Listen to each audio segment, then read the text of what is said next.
Welcome to the Fire and Earth podcast with your hosts, Jason Mefford and Kathy Groover. Fire and Earth, giving you the keys to unlock your limitless potential. Welcome to another episode of the Fire and Earth podcast. I'm your co-host, Jason Mefford. And I am Kathy Groover. And today our prompt from my very handy phone from the, what is it called? It's a I'm totally blanking on what it is. It's an app called... It's an app. I don't know what the app is called. That's what I'm saying. I don't know what the app is called. It's called I Am, and it's for affirmations. Wow. Okay. Anyway, the prompt was, boy, it's going to be a good day. How can I take some time out of my day for myself today? And apparently I'm going to have to, because I'm losing it. That was my time. That little bit of pause, that was my time. No, that's such a great question. And I actually do love this app. And I got a little alert that popped up yesterday saying, are you still enjoying this? Do you still want these reminders? And I'm like, yes. So often you're like, oh, I'm not doing this anymore. But I do glance at these and it does make me think. And, I still do my daily pause. And sometimes my daily pause is based on what the app tells me to think about right now. So how can we take time out of the day for ourselves? Jason, what are your thoughts on that right now? Well, I think I think we all realize that it's important to do that, but I think most of us don't consciously do it, right? Because so much of the time we're either feeling like we have to serve or do something for other people all the time. And so we never take time out for ourselves or I think a lot of times we think, oh, well, taking time out for myself, that's going to take a lot of time, right? I'm going to have to go to the gym for an hour, or I'm going to have to go take an hour-long walk, or, do things like that. And so I think sometimes when we talk about me time or alone time, we kind of put these unrealistic expectations on it. And so then we never do it because it's like, well, I don't have an hour today to do that. But I think, even just like what you just gave two great examples right there, right? Your daily pause and looking at this thing on the app. Those are two things that are just for you. Yep. And it doesn't take very long for you to do either. And so I think, the more that we can do little things, even in only, seconds worth of time or a few minutes, but something that makes us feel happy. Right. And so a lot of times as part of my morning routine, I listen to music. Because music makes me happy. And so a lot of times I'll wake up with a song in my head. And so I just listen to it 3 or 4 times. It doesn't take me an hour to do it. Right. But it puts me in a certain mood. It makes me feel happy. And so even I think little things like that we can do to take time for ourselves. And a minute here and a minute there adds up to quite a bit of time over the day. And I love that you said that, because one of the big pushbacks that I get from clients is I don't have time, or they feel like they're being selfish by taking, I have kids. You don't understand. I have kids. Like, millions of people have kids, and millions found a way to meditate and take a shower and take a shit and put on their, it's like, why can't you meditate in the shower? Yeah. I was coaching a client. We were looking at some time management stuff, and she had these completely unrealistic expectations of what her day was going to look like. And when we sat down, I'm like, okay, so what do you need to get done in a day? What do you want to get done in a day? And she's like, well, I meditate for an hour and a half. I'm like, okay. She said, and I dance or do yogic movement for an hour and a half. I went, okay. She said, then I do an hour walk. I'm like, okay, so we're now up to 4 hours. She said, and then I have, this at work and this at work, and then I have to do that, and I have to do it. And she was like trying to shove 30 hours into her 10-hour day. And I said, so what happens, or what does it look like if, rather than meditating for an hour and a half and dancing, doing yoga for an hour and a half, maybe you do 90 minutes of them both, together? And she goes, wow, can I do that? And I said, I was told I have to do 90 minutes. She was told that it didn't count if you didn't meditate for 90 minutes, and the yoga didn't mean a thing if it wasn't for 90 minutes. And she had this drilled into her head by some guru, which simply means gurus are, you are us.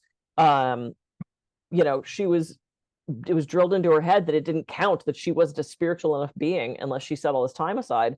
But I don't live in an ashram. I have shit to do. I can't meditate for an hour and a half and then do an hour and a half dance and an hour-long walk and do all the meal prep. And I work. Maybe if you're, a kept woman or independently wealthy or, whatever, where you can do that all day. But she was not any of those things. And we basically had to negotiate with her subconscious and conscious to allow herself to be a little more flexible with these demands on herself.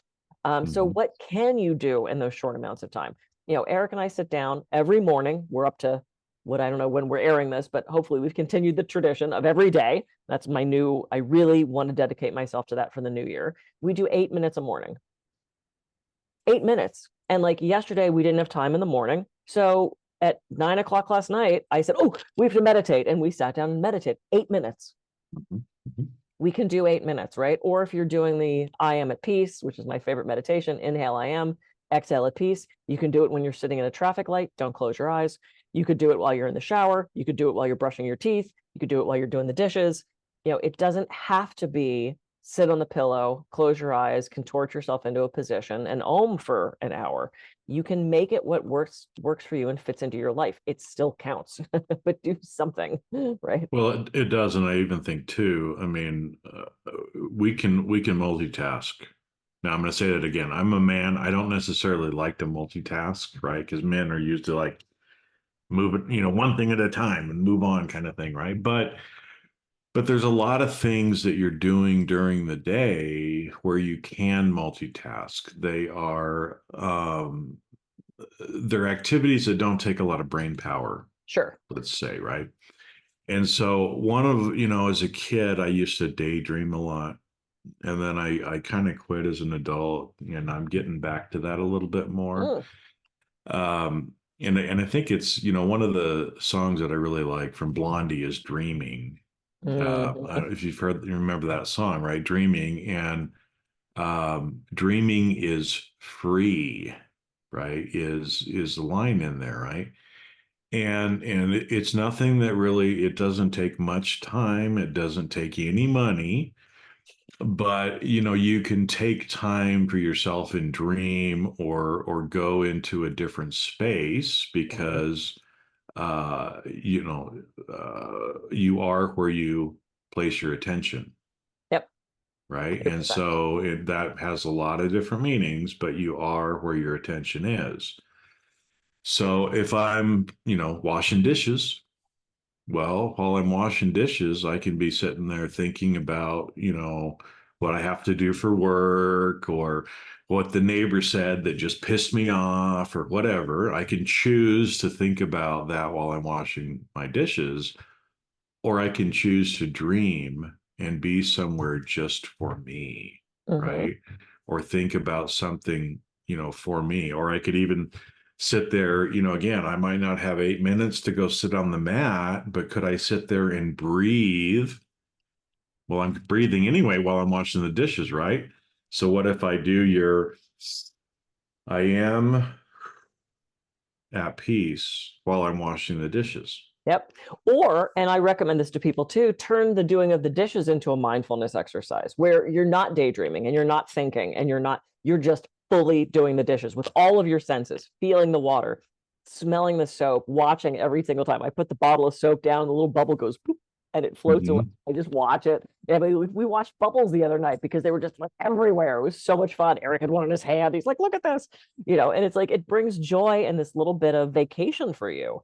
And also, I was going to see how it was phrased again. How can I take some time out of my day for myself today? I've gotten really not perfect at it, but I've gotten so much better at setting boundaries.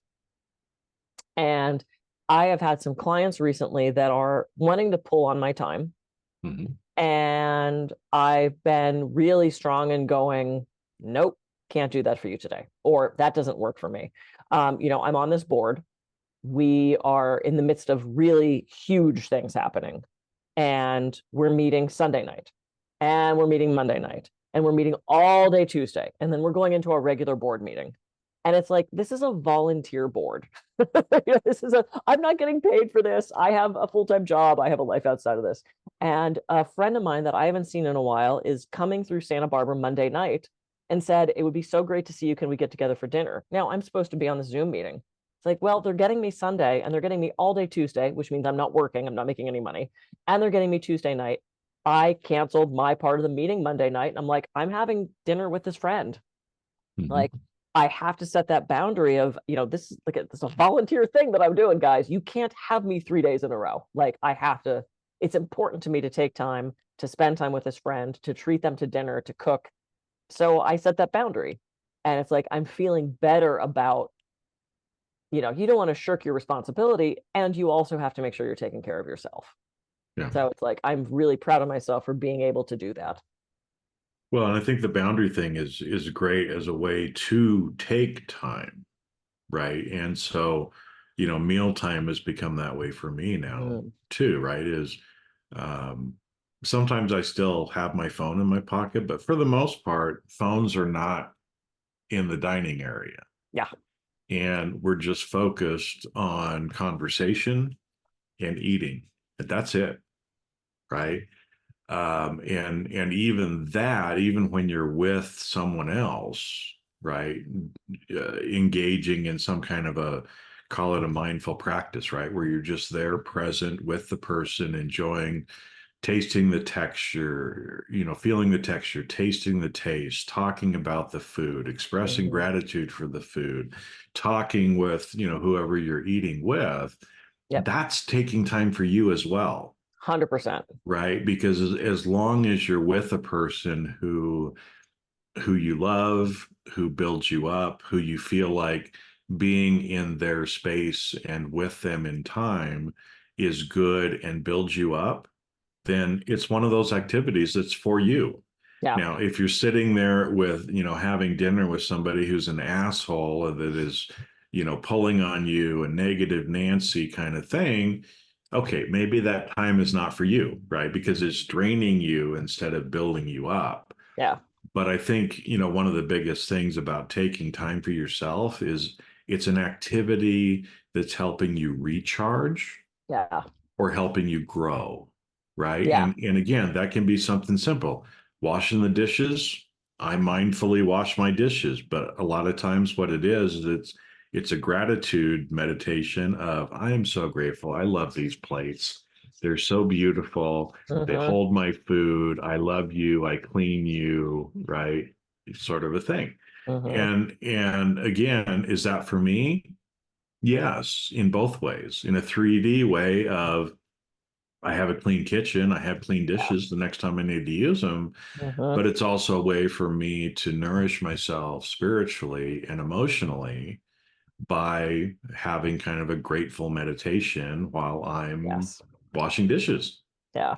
And I'm glad you brought up the mealtime thing, because we talked about this before. We talked about the love languages, and not only how that is you with somebody else, but also how can you take those love languages and feed that back to you, and quality time, right? Quality time is one of those love languages. And how do you spend quality time with yourself? Is it reading for fun? Is it a bath?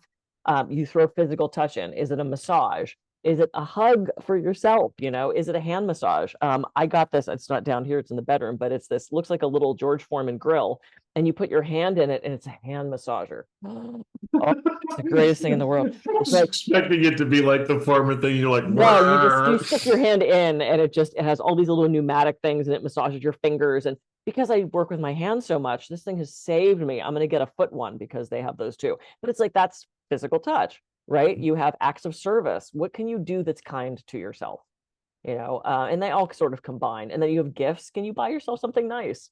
I was just gifted a little bit of money, and there's this painting that I wanted down by the beach, this art walk, local artist, gorgeous painting. I'm going to buy it and put it in my office because it's going to make me happy. What did we miss? Words of affirmation. And that comes every day, that I praise myself for something, or do my affirmations, or say how proud of myself I am for setting those boundaries and taking time for myself. So how can you incorporate those into your day? There's endless choices of little things that we can do to appreciate ourselves. Yep. Yeah. And it doesn't take hours, right? So just start placing some attention and awareness on it, even if it's just for a few seconds or for a few minutes. But the more you do that, the more you take time for yourself, you're going to be recharging yourself. Because Yep. if not, if you don't take time for yourself, right, you burn out. Your battery drains. You all kinds of nasty things can happen to your body. Yep. And so just take a little bit of time, for yourself every day. And, again, hopefully we've given you some ideas for some things that it's like, oh, I never even thought about that. Or like your client saying, well, no, I was told I had to do 90 minutes. Well, actually, if you do 5 or 8 minutes, that's probably gonna do you a lot of good too. If So, you can do an hour and a half, awesome. But yeah. not everybody has that luxury. And this also doesn't have to cost you a lot of money. People, say, they don't have time, they don't have money. And it's like, you sitting down and meditating does not cost you a thing. Mhm. You praising yourself and giving yourself words of affirmation or daydreaming about that vacation doesn't cost you a thing. So find ways that you can use minimal time and money to relax and spend some time taking care of yourself. Mhm. Yes. Yes. Are we done? Yeah. Okay, good. I didn't want to stop if you No. had something else to say. You were bursting with anticipation. I'm Kathy Groover. I can be reached at kathygruver.com. And I'm Jason Mefford. I can be reached at jasonmefford.com. So go out, have a great week, and take some time every day this week for yourself. And we'll catch you on the next episode of the Fire and Earth podcast. See ya. Yeah.